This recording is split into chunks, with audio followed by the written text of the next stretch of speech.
Вітаю! Черговий брифінг присвячений брехні та Greetings. This briefing is devoted to the lies and propaganda of the aggressor state, which we expose to the whole world. Let's start with the statement of one of Russia's leaders, Security Council Secretary Patrushev, who gave an interview to Arguments and Facts newspaper, where he claims that Russia is not fighting against Ukraine. Russia is not at war with Ukraine. By definition, we do not have hatred for ordinary Ukrainians. The whole story with Ukraine was invented in Washington in order to work out the technologies for delimiting and playing off a single people, declared Patrushev, thus asserting that there is a kind of unified people of Ukraine and Russia, questioning the existence of the Ukrainian nation as such, which in fact reaffirms the genocide committed by Russia against Ukraine in the course of this war. After all, the right to the existence of Ukraine as an independent state is questioned by these aggressive actions.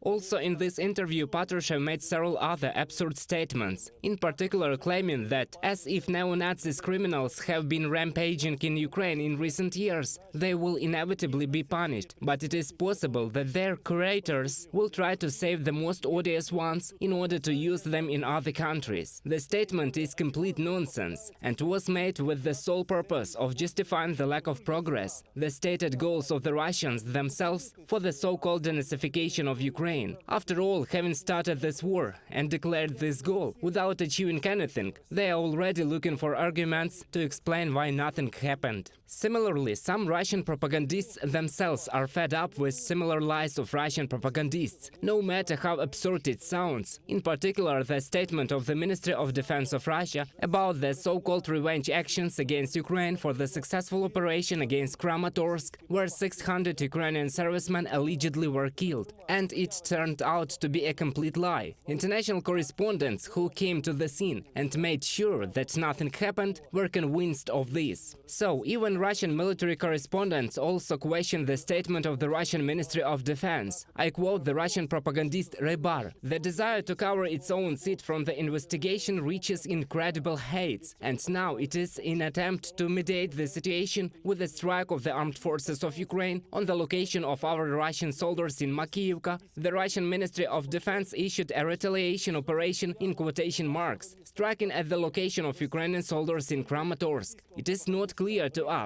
who and for what reason decided that 600 Ukrainian soldiers were killed inside at once, if the building was not actually hit. It is not clear how this was reported and at what level they decided to tell lies. I quote the Russian military propagandist, but we have what we have. Instead of a real destruction of personnel, an exclusively media retaliation operation was invented. I repeat, this is stated by the Russian military propagandist Rybar, commenting on the statements of the Russian Ministry of Defense.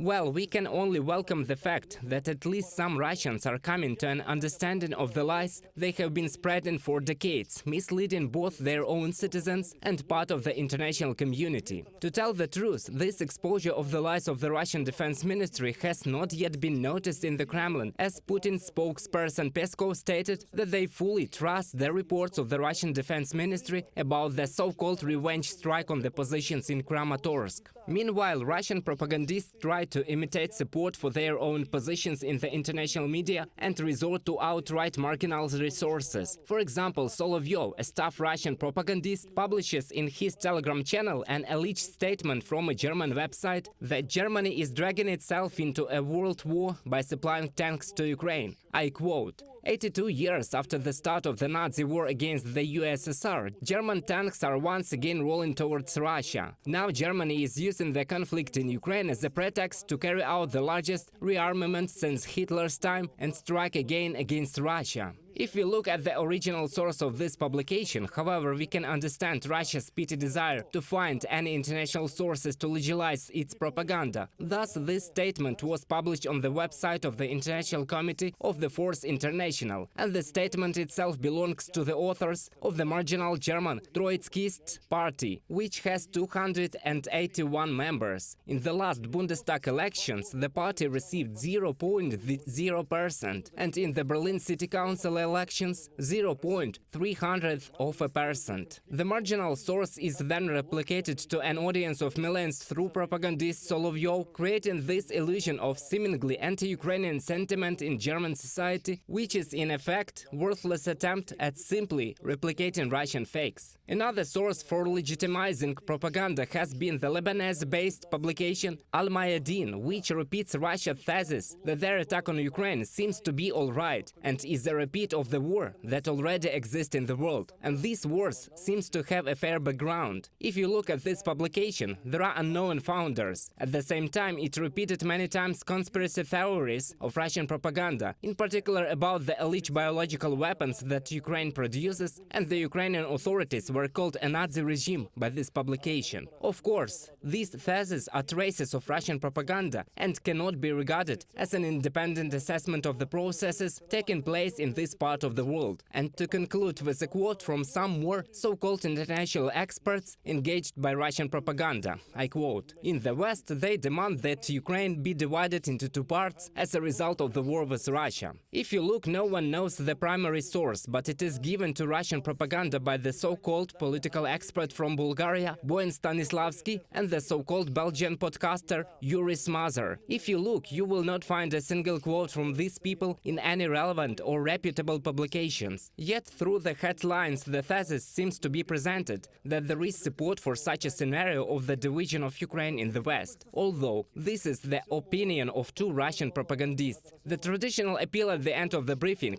not to trust Russian propaganda, but to trust the Ukrainian TV marathon, the Ukrainian local authorities, military and political leadership. See you.